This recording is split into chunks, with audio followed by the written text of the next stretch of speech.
আজকে দুপুরের মেনুতে আছে ওই আমার বোন যা রান্না করেছে, উচ্ছে ভেজেছে, উচ্ছেগুলো কাঁচা কাঁচা রয়েছে, জানি না খেতে কেমন লাগবে। এই যে কাঁচা উচ্ছে দেখো, আর এই যে শাকটা দারুণ হয়েছে, দেখেই বোঝা যাচ্ছে আমি ভেজেছি। আর মাছের ঝোলটাও মনে হচ্ছে মাছগুলো ভাজিনি, কাঁচা কাঁচা, দেখেই লোভ লাগছে। খেয়ে দেখি কেমন হয়েছে। প্রচুর তেতো, ও ভেজেছে তো খাওয়া যাচ্ছে না। আমি ভাবলে একটু মিষ্টি মিষ্টি হতো উচ্ছেটা।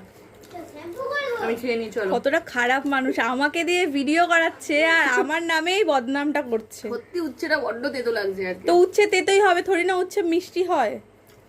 মনের মিষ্টিটা দিয়ে ভাজলে তাই তুই ভাজিস, আমি দেখবো পরের দিন আমি ভালো কিরকম ভাজি। মিষ্টি হয়।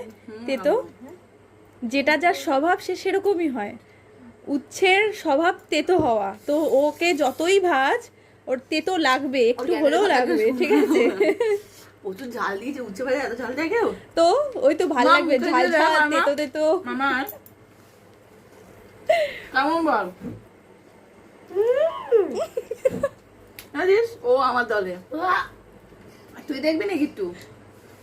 ওরা উচ্ছে খায় না, ছোট মানুষ, আর আমার নামে বদনাম করছিস।